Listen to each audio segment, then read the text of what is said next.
और शुरुआत आज की बेहद अहम खबर के साथ। लॉकडाउन को लेकर वज़ीर-ए-आज़म नरेंद्र मोदी और तमाम रियासतों के वज़ीर आला की मीटिंग वीडियो कॉन्फ्रेंसिंग के जरिए हुई। इस मीटिंग में वज़ीर-ए-आज़म नरेंद्र मोदी ने कहा कि जिन रियासतों में हालात बेहतर हैं वहां लॉकडाउन में सिलसिलेवार ढील दी जाएगी। पीएम मोदी ने यह भी कहा कि मुल्क का माशी निज़ाम बेहद मजबूत है, रियासतों को इस सिलसिले में फिक्र करने की ज़रूरत नहीं है। इस मीटिंग में ओडिशा समेत 4 रियासतों के वज़ीर आला ने लॉकडाउन बढ़ाने की अपील की, जबकि नीतीश कुमार ने कोटा राजस्थान में फंसे तलबा और मजदूरों की बात की और कहा कि लॉकडाउन के दौरान तमाम रियासतों के लिए एक जैसा निज़ाम होना चाहिए।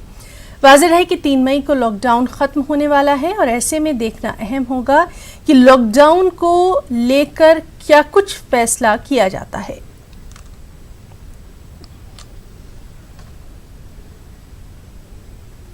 मुल्क भर में लॉकडाउन की बंदिशों ने जहां दूसरी रियासतों में मुकीम तलबा और मजदूरों की परेशानियों में इजाफा किया, वहीं रियासती हुकूमतें भी इनकी मदद करने के लिए कमरबस्ता नजर आ रही हैं और अपनी अपनी रियासतों के तलबा और मजदूरों को दूसरी रियासत से अपने घरों को वापस लाने की तैयारियां भी करती दिखाई दे रही हैं।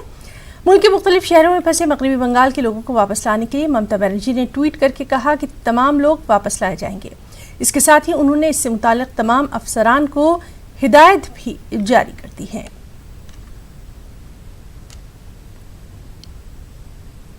और वहीं राजस्थान के कोटा में तालीम हासिल कर रहे जम्मू कश्मीर और लद्दाख तलबा का पहला ग्रुप आज कठुआ के लखनपुर पहुंचा।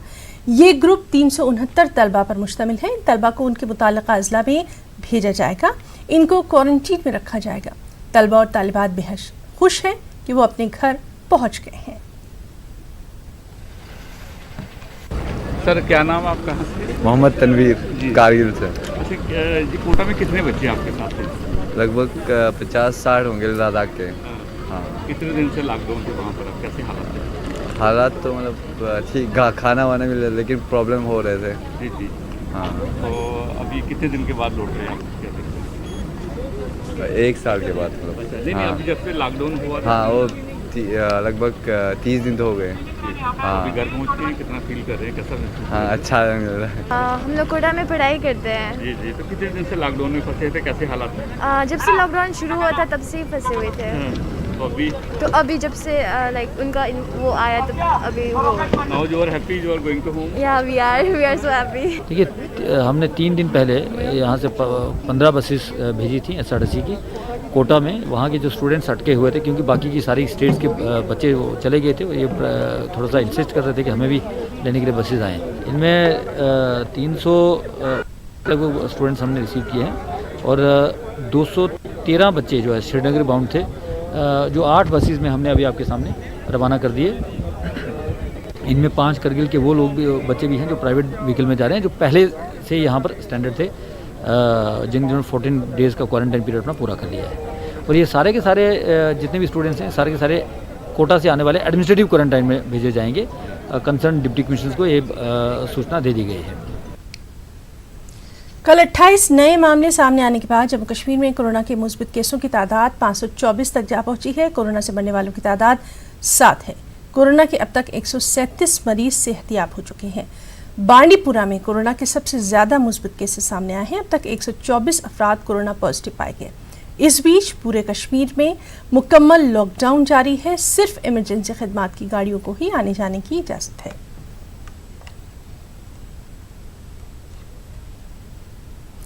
वहीं महाराष्ट्र में कोरोना का कहर सबसे ज्यादा देखा जा रहा है। रियासत में 323 अफराद हलाक हो चुके हैं। 8068 अफराद मुतासर हैं। मुंबई, थाने और आसपास के इलाकों में कोरोना के असरात ज्यादा हैं। रियासती हुकूमत अपनी तरफ से पूरी कोशिश कर रही है ताकि कोरोना को हराया जा सके। माना यही जा रहा है कि महाराष्ट्र रियासत में मई के महीने में कोरोना मजीद खतरनाक सूरत हाल इख्तियार कर सकता है। इस सिलसिले में क्या कुछ तैयारियां की जा रही हैं, आइए देखते हैं। मई में कोरोना से बाधित लोगों की संख्या बढ़ सकती है। ये हम नहीं बल्कि ये बीएमसी की तैयारी कर रही है। बीएमसी ने इस तरह से नेशनल एग्जीबिशन सेंटर जो कि गोरेगांव स्थित है, वहाँ पर 1140 बेड की पूरी व्यवस्था की है और जहाँ पर ऑक्सीजन की सप्लाई की जाएगी। हालांकि मैं आपको बता दूँ ये काफ़ी बड़ा हॉल है, लेकिन ऐसे 5 हॉल में इस तरह से व्यवस्था की गई है जहाँ पर लोगों को रखा जा सकता है जो कि बाधित है और या फिर बाधित नहीं लेकिन बाधित लोगों के कांटेक्ट में आए उनको अगर क्वारंटाइन करना है, उनको अलग से रखना है, तो ये क्वारंटाइन फैसिलिटी है जहाँ से मैं आपको ये बेड्स दिखा रही हूँ। यहाँ पर ये 100 बेड की व्यवस्था सिर्फ क्वारंटाइन के लिए की गई है। बाकी जो सारे बेड्स हैं 1140, ये सारे के सारे ऑक्सीजन सप्लाई के बेड होंगे। हालांकि संख्या बढ़ने की आशंका है। हमारे साथ डीएमसी है DK जैन जी आई, उनसे बात करते। सर, आप अगर आगे आ जाए तो हम आपसे कुछ सवाल पूछना चाहेंगे कि आपने 1140 बेड की आप तैयारी करें, कितने पेशेंट बढ़ने की आशंका जताई जा रही है? हमारा जो काम है, यदि पेशेंट बढ़ते हैं तो उनके लिए व्यवस्था बनाने का काम हमारा काम है। इनकेस कैसी भी इवेंचुअलिटी आए, कैसा भी यदि तकलीफ आ जाए तो उसके लिए हम तैयार रहें, उसके लिए पूरी तैयारियां सब चालू है BMC की तरफ से। ये बताइए कि 1140 बेड की आप व्यवस्था करने जा रहे हैं, लेकिन इतने बड़ी मात्रा में बेड कहाँ से फिर उपलब्ध कराए जाएंगे? इसका पूरा हम लोगों ने प्लानिंग कर लिया है, उसकी टेंडरिंग प्रोसेस, उसमें लगने वाली ऑक्सीजन, सलाइन, हॉस्पिटल बेड्स, उसके लिए लानी चाहिए और जिससे कि हम ये कार्य पूरा कर सके। स्लम्स में, बाज़ारों में और अन्य स्थानों पर जहां सोशल डिस्टेंसिंग का पालन ठीक से नहीं हो पा रहा है, वहां प्रोटोकॉल का सख्ती से पालन कराना ज़रूरी है। स्लम्स में होम क्वारंटाइन के स्थान पर इंस्टीट्यूशनल क्वारंटाइन को बढ़ावा देना ज़रूरी है। डॉक्टर्स और अन्य पैरामेडिक स्टाफ, पुलिस अधिकारी, आवश्यक वस्तुएं और सेवाएं उपलब्ध कराने वाले दुकानदार और फल सब्जी के विक्रेता में भी कई लोग के कोविड पॉजिटिव पाए गए हैं। ये चिंताजनक है क्योंकि ये लोग प्रतिदिन बहुत से लोगों से संपर्क में आते हैं। IMCT ने सुझाव दिया है कि इन वर्गों में प्रोटोकॉल्स का अनुपालन सुनिश्चित किया जाए ताकि वे अनजाने में ही कोविड संक्रमण के कैरियर या सोर्स ना बने और स्वयं की भी सुरक्षा कर पाए। IMCT ने महाराष्ट्र के माननीय मुख्यमंत्री जी, राज्य के गृह मंत्री जी एवं वरिष्ठ अधिकारियों के साथ भी VC पर विचार विमर्श किया। अब मैं आपको जयपुर की IMCT के बारे में बताऊंगी। जयपुर की IMCT ने पिछले कुछ दिनों में डिस्ट्रिक्ट के hospitals, quarantine centres, containment zones और मजदूरों के लिए स्थापित रिलीफ कैंप्स का भी दौरा किया। उन्होंने मुख्य सचिव एवं वरिष्ठ अधिकारियों के साथ बैठक की और अपने अनुभव के आधार पर सुझाव दिया कि वॉल्ड सिटी में शाम को लॉकडाउन के नियमों का उल्लंघन ना हो, इसके लिए सख्त कदम उठाने की आवश्यकता है। उन्होंने कहा कि इस पर ध्यान दिया जाए कि राशन और आवश्यक वस्तुओं की सप्लाई और भी व्यवस्थित हो। क्वारंटाइन कैंप्स को आवासीय क्षेत्रों से दूर ले जाने की आवश्यकता है। उन्होंने टेस्ट के रिजल्ट्स की गति बढ़ाने पर बल दिया। उन्होंने ये भी सुझाव दिया कि गैर कोविड अस्पतालों की भी पहचान की जाए ताकि लोगों को अन्य चिकित्सा सेवाओं की सुविधा मिल सके। IMCTs ने दोनों डिस्ट्रिक्ट्स में पाया कि स्थानीय प्रशासन लगन और निष्ठापूर्वक कार्य कर रहे हैं और इन सुझावों से स्थिति को बेहतर बना सकेंगे। कोविड-19 की चेन को हम तभी तोड़ पाएंगे अगर लॉकडाउन के नियमों का अच्छी तरह से पालन हो। इसके लिए ये बहुत आवश्यक है कि हम सब नियमों का पालन करें और सभी राज्य सरकारें लॉकडाउन के वायलेशन पर कड़ी कार्रवाई करें। धन्यवाद। Health ministry representative please. कल से अगर हम देखें तो भारत में 1396 नए पॉजिटिव केस आए हैं, which takes our total confirmed cases to 27,892. 20,835 people जो हैं वो एक्टिव मेडिकल सुपरविजन में हैं। पिछले एक दिन में 381 पेशेंट्स आर फाउंड क्योर्ड, जिससे कि हमारा total persons who have been cured the number become 6,184। इसको अगर हम देखें तो हम पाते हैं कि हमारा रिकवरी रेट 22.17% हो चुका है। And the positive news is कि हम देख रहे हैं कि प्रोग्रेसिवली हमारे रिकवरी रेट में इजाफा हो रहा है, हमारा रिकवरी रेट बढ़ रहा है। 16 डिस्ट्रिक्ट हैं देश के जहां पर कि पिछले 28 दिनों से कोई केस रिपोर्ट नहीं हुआ है। इन डिस्ट्रिक्ट्स में 3 नए डिस्ट्रिक्ट ऐड हुए हैं। अगर आप देखें 24 अप्रैल से अब तक में, वह है गोंदिया महाराष्ट्र में, देवनगेरे कर्नाटक में, लखीसराय बिहार में। इसी के साथ ही जो डिस्ट्रिक्ट पहले 28 दिन की, जिसमें कि पहले केस आए लेकिन 28 दिन से केसेस नहीं आए थे, इससे पहले रिपोर्ट हुई, उनमें से 2 डिस्ट्रिक्ट में नए फ्रेश केसेस भी आए हैं।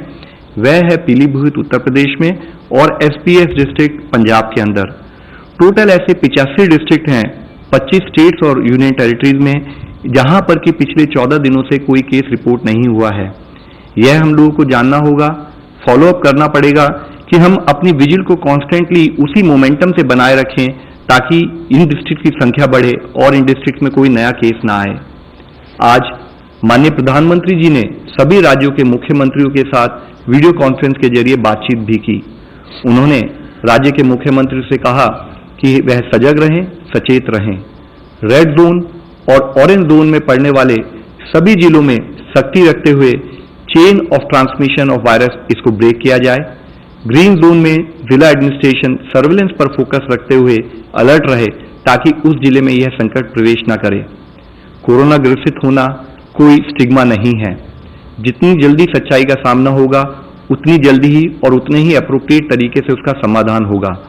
एक मुख्य अंश के रूप में माननीय प्रधानमंत्री जी ने यह भी कहा कि इस समय में अन्य आरोग्य सुविधाएं जैसे कि डायलिसिस, अन्य बीमारियां, उनके ट्रीटमेंट आदि में भी कोई ढिलाई ना होने दें। परंपरागत मेडिकल व्यवस्था सुचारू रूप से चलती रहे। रेड जोन से ऑरेंज जोन, ऑरेंज जोन से ग्रीन जोन में जिले को ट्रांसफॉर्म करना ही हमारा मंत्र होना चाहिए। आज इसी संदर्भ में आप लोगों को मैं एक और मुख्य विषय के बारे में बताना चाहूंगा। आप सभी को पता है कि हम एक इन्फेक्शियस डिजीज से लड़ रहे हैं और इस लड़ाई में हमें सबका साथ चाहिए, लेकिन कभी कभी लैक ऑफ अवेयरनेस या लैक ऑफ प्रॉपर अंडरस्टैंडिंग के कारण हमारे मन में फियर या पैनिक घर कर लेता है और जो पॉजिटिव पेशेंट्स होते हैं या जो हमारे फ्रंटलाइन वर्कर्स काम कर रहे हैं, हम उनके साथ स्टिग्मा एसोसिएट करने लगते हैं। हम उन्हें स्टिग्मेटाइज करते हैं, हम उनके साथ भेदभाव करते हैं। लेकिन हमें समझना होगा कि हमारी लड़ाई बीमारी के साथ है, ना कि बीमार व्यक्ति के साथ। इस स्टिग्मा के चलते हुए कई बार पेशेंट्स भी अपने आप को छुपाने की कोशिश करते हैं और ट्रीटमेंट लेने से कतराते हैं। इससे न केवल उस पेशेंट को हार्म होता है, उसकी फैमिली को हार्म होता है, बल्कि पूरी सोसाइटी को नुकसान होना संभव है। जरूरत है कि हम पेशेंट्स का साथ दें, उसके साथ खड़े हों और उसका सपोर्ट बने। हमें मिस इन्फॉर्मेशन और पैनिक को फैलने से रोकना है। तो नाज़रीन, वज़ारत दाखिला वज़ारत सेहत की प्रेस कॉन्फ्रेंस जिसमें लव अग्रवाल जो कि वज़ारत सेहत के ऑफिसर हैं, उन्होंने साफ तौर पर कहा कि लड़ाई मर्ज से है, कोरोना से है, मरीज से नहीं है। तो तमाम तर एहतियाती तदाबीर अपनाने की ज़रूरत है और लगातार इस प्रेस कॉन्फ्रेंस के ताल्लुक से हम आपको अपडेट देंगे। सख्त एहतियाती तदाबीर के बावजूद कोरोना वायरस आंध्र प्रदेश के राजभवन भी जा पहुंचा। गवर्नर विश्वभूषण हरिचंदन के स्टाफ के 4 अफराद कोरोना वायरस से मुतासिर पाए गए। मेडिकल ऑफिसर ने एक रिपोर्ट जारी करके इस बात की जानकारी दी। कोरोना वायरस से मुतासिर अफराद को क्वारंटीन सेंटर भेज दिया गया। उधर राजभवन के 4 मुलाजमीन को पॉजिटिव रिपोर्ट आने के बाद राजभवन में काम करने वाले दीगर 8 मुलाजमीन का भी कोरोना टेस्ट किया गया। साथ ही गवर्नर का भी कोरोना टेस्ट किया गया है। लॉकडाउन की वजह से रमजानुल मुबारक में फलों के कारोबार पर भी बुरा असर देखा जा रहा है। एक जानिब जहां फल मंडियां वीरान हैं, वहीं बाजारों में खरीदारों की तादाद भी बेहद कम नजर आ रही है।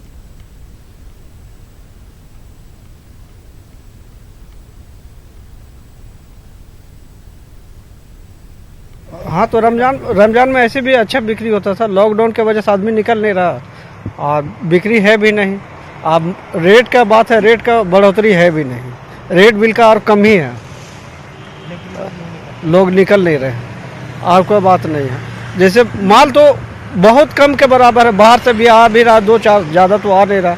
मंडी पूरा बंद ही है, तो कोई ला के दे देता, वही बेच रहे।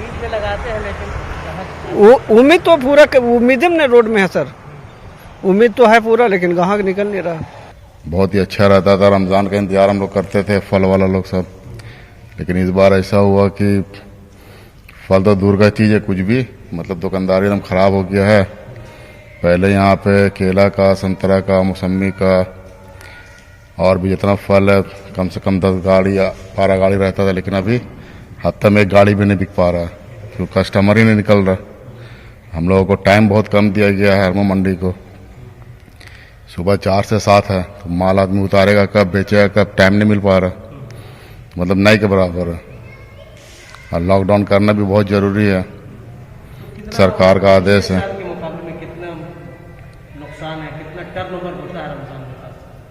बहुत फर्क पड़ गया। पिछला साल डेली 15 लाख 20 लाख का मतलब बिजनेस होता था, इस बार 15,000 का भी नहीं हो पा रहा है पूरा। लॉकडाउन के दरमियान बेंगलुरु में कहीं मुसलमान भाई अपने हिंदू भाइयों की मदद करते नजर आ रहे हैं तो कहीं हिंदू भाई मुसलमान भाइयों की मदद करते दिखाई दे रहे हैं। शहर के एसके गार्डन वार्ड में समाजी कारकुन श्रीधर ने इलाके के गरीब हिंदू मुसलमान और ईसाइयों में राशन तकसीम किया। श्रीधर ने कहा कि लॉकडाउन से गरीब और मजदूर तबका सबसे ज़्यादा परेशान है। इन हालात में मजहब नहीं बल्कि इंसानियत की बुनियाद पर काम करने की ज़रूरत है। सब मुसलमानों को रमज़ान मुबारक हो। इसमें कोविड-19 क्या ये कोरोना वायरस हो गई ना, ये सब भी मेरा हाथ जोड़ को पूछता हूँ, सब भी कौन भी घर से बाहर आना नहीं, उनका बच्चे लोग माँ बच्चा सब भी अच्छा रहना, उनका बाजू घर में आज जो नेबर सब भी किसी भी सबको भी बोल के कौन भी बाहर आए ना, क्या हमारा गवर्नमेंट रूल्स डाल के उसका इज्जत देखो, हमें काम करना। क्या इधर हमारा एरिया में ये गरीब आए, ये कूली कार्मिक का कामा करने वाला, ऑटो ड्राइवर का, उबर ड्राइवर का वाले का सबको भी प्रॉब्लम है, राशन का प्रॉब्लम है, सबके घर में खाना नहीं। ऐसा आदमी को सभी हमें इधर बुला को सब भी एरिया कौन सा एरिया कर को क्या भी नहीं, सभी मुसलमान हिंदू मुसलमान क्रिश्चियन सबको मिला को हमें राशन बांट रहा है। इधर सबको ही राशन बांट लगे, मगर क्या प्रॉब्लम रहता है हमें जाको घर को जाको क्या तो भी प्रॉब्लम उनका कोरोना प्रॉब्लम रहते, कौन सा प्रॉब्लम काफ फीवर क्या तो भी रहता, हमें जाको घर में जाको बुला को मेडिसिन सभी ले को रेडी कर को दे रही। और ये एसके गार्डन 61 नंबर हमारा एसके गार्डन श्रीधर अन्ना जो एक्स कॉर्पोरेटर हैं, उनके देविका रानी श्रीधर, उनके नेतृत्व में उनके अंडर में हम इधर अच्छा हिंदू मुसलमान यहाँ भेदभाव कुछ नहीं है, पूरे मिलकर अच्छे से अच्छा काम कर रहे हैं। और कोविड-19 के जो महामारी के मौके पर जो घरों में अवेयरनेस का जो प्रोग्राम कर रहे हैं, अवेयरनेस का ये कर रही है, वो हमारे श्रीधर अन्ना हमारे एसके गार्डन वार्ड में अच्छा से अच्छा काम कर रहे हैं। माह रमज़ान और रोज़ों का सिलसिला जारी है। मुसलमान रोज़ों का ख़ास एहतमाम भी कर रहे हैं और ऐसे में उन्हें मौजूदा हालात के पेश नज़र किन ख़ास बातों का ख्याल रखना है, ये जानकारी दे रहे हैं हैदराबाद के consultant surgeon doctor Mohan Gupta. I am here to wish all my believer friends a very happy month of Ramadan. And as we all know, fasting is an integral part of the rituals and prayers during this month. Now, fighting infection, any infection, especially coronavirus disease, requires a lot of energy. And prolonged periods of not eating and drinking can cause a lot of immune suppressions. Fasting also releases a hormone called stress hormone called cortisol, which also suppresses your immune system. So get enough energy, get enough calories during the period you are allowed to eat, and your calories should include micronutrients like protein, carbohydrate, fats, and also micronutrients like vitamins, vitamin C, iron, etc. And for this, the best way is to take different varieties of food, especially colored food like fruits, vegetables, legumes, etc. So basically you are supposed to be in an energy balance condition. Other thing is prolonged periods of not drinking may cause dehydration, and dehydration may cause drying up of mucous membrane of the airways, which is the protective barrier between you and the virus. So take enough water and other fluids when you are allowed to take them. Other way is take enough sleep, do exercise if possible, and de-stress yourself during the periods of non-fasting so that your immune system remains boosted up. These are the things which are going to help you in a long run. And other thing is like I can tell you about diabetes. People who are diabetes should avoid fasting, but people whose diabetes is well managed and if they want to do fasting can do it, but they have to take special precautions, like they have to slower release carbohydrate like whole wheat grains, rice, and they have to do their blood sugar test more frequently than usual. These are the things which are to be correct, but simply putting it, the best way is to avoid and contain the virus. So follow the norms, follow protocols for quarantine and social distancing, avoid collective players, and be safe, stay home, stay safe. Thank you. खबरों में इतना ही। आदाब।